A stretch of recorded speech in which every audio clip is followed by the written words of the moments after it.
Ինչու է Սամվել Կարապետյանը որոշել մտնել քաղաքականություն։ Հայաստանում վերջի 30-35 տարվա ընթացքում մենք ունեցել ենք տարբեր ղեկավարներ։ Կարող ենք իրենց լավ ասել, կարող ենք վատ ասել, ունեցել ենք տարբեր ղեկավարներ։ Բոլոր ղեկավարները իշխանության գալուց հետո բոլորի հետ Կարապետյանը հանդիպել է եւ ասել է մի բան, որ իր հայրենիքին շարունակելու է աջակցել։ Հարյուրավոր միլիոններ ուղարկել է Հայաստան։ Վերջի 20 տարում ամենաշատ բարեգործական ծրագրեր արած անհատն է Հայաստանում։ Մենք չենք սիրում սա ասել, սա ասում եմ մյուս բանին բերելու համար։ Ինչա դա բերել մեր ժողովրդին։ Այդքան հարյուրավոր միլիոններ Հայաստան ուղարկվելուց, տասնյակ եւ հարյուրավոր միլիոններ Արցախի մեջ ներդրում անելուց հետո մենք տեսնում ենք, որ մի ստորագրությամբ մենք կորցնում ենք այն ինչ կա Արցախում, իսկ Հայաստանում աղքատության հարցը չի լուծվում։ Հայաստանում մարդկանց կյանքի որակական փոփոխություն չի լինում։ Կարապետյանը տեսնում է, որ այս կան անելուց հետո ոչ մի փոփոխություն ոչ թե չի լինում, այլ երկրի ղեկավարությունը այս ղեկավարությունը վերցնում է լրիվ ուրիշ ուղի, վերցնում է գլուխ կախելու ուղի, որի ծայրը չի երևում։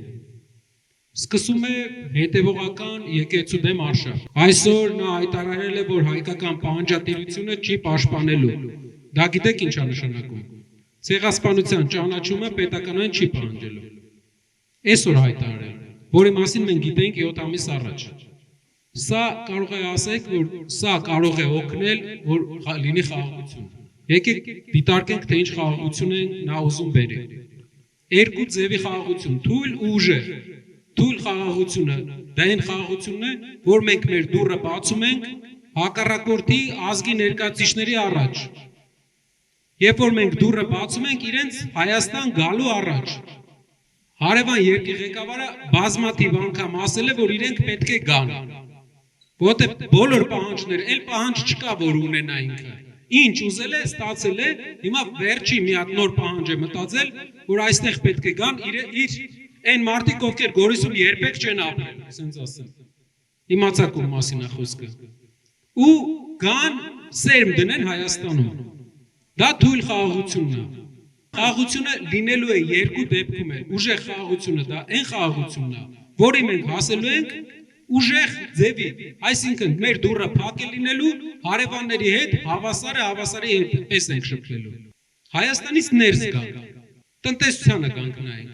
Որևէ մեծ ընկերություն 8 տարվա ընթացքում Հայաստան եկել է, աշխատատեղերի աճ։ Մենք տեսել ենք, որ գործարաններ լինեն, աշխատատեղեր ստեղծվեն, կոնկրետ աշխատատեղեր։ Գիտեմ, ասֆալտը արվել։ Ճիշտ է, բայց այդ ասֆալտը արվել է հարկերից ու պետական պարտքից։ Մի քանի բան արել։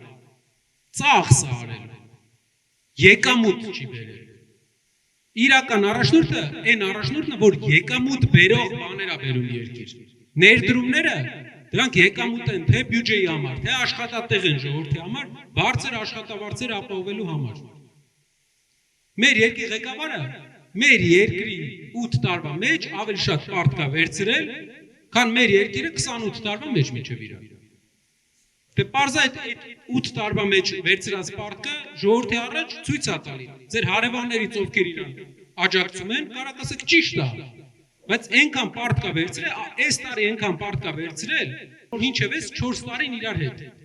Այսինքն օրինակ 2000-ից 2004 թվականները իրար հետ։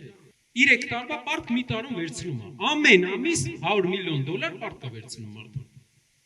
Ամեն օր $3 միլիոն Հայաստանի վրա պարտք է, վարկով են կապում։ Ներդրող չկա։ Ինչ է տալու տնտեսական ղեկավար Հայաստանի։ Մեր 4 ղեկավարներից ոչ մեկ տնտեսությունի մասնակից չի եղել։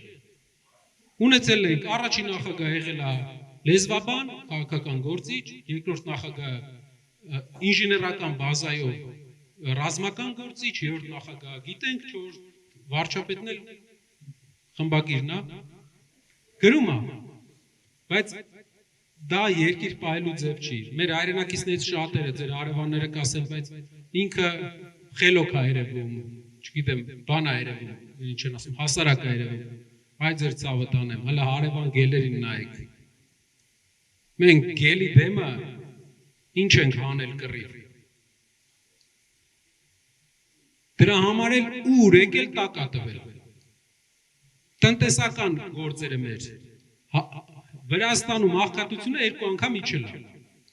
Վրաստանը, որ Ռուսաստանի հետ պատերազմի սենց քթի վրա էր, պատերազմից այս պահին այնքան հեռու է, ինչքան երևի մենք այդքան հեռու չենք։ Լուրջ ղեկավար էր, հեռու մնաց պատերազմից, սադրանքներից, աղքատությունը 8 տարում երկու անգամ կրճատեց։ 8 տարում երկու անգամ։ Ամեն տարի մոտավորապես 14 անգամ ավելի շատ ներդրում ա բերում։ Ու հայերը իրանց բնույթով ավելի ձեռներեց ազգեն։ Հայաստանից դուրս, եթե դուք տեսնեք մեր տարածաշրջանի ազգերից յուրաքանչյուրին կտեսնեք, որ ամենալավը հայն ա ապրում։ Դե ինչի՞ց է։ Ուղեղից աշխատասիրությունից, իսկ ինչու Հայաստանը տարածաշրջանի ամենաաղքատ ապրող երկիրն է։ Համակարգը տնտեսական գործիչ, տնտեսությունից հասկացող գործիչ չենք ունեցել մինչև հիմա։ Հիմա մեր առաջարկը վերջապես այսքան տարի հետո ամեն ինչ փորձել ենք։ Այս մեկը փորձենք։ Մարդ, ով փողի կարիք չունի, մարդ, ով արդեն հարուստ է գալիս,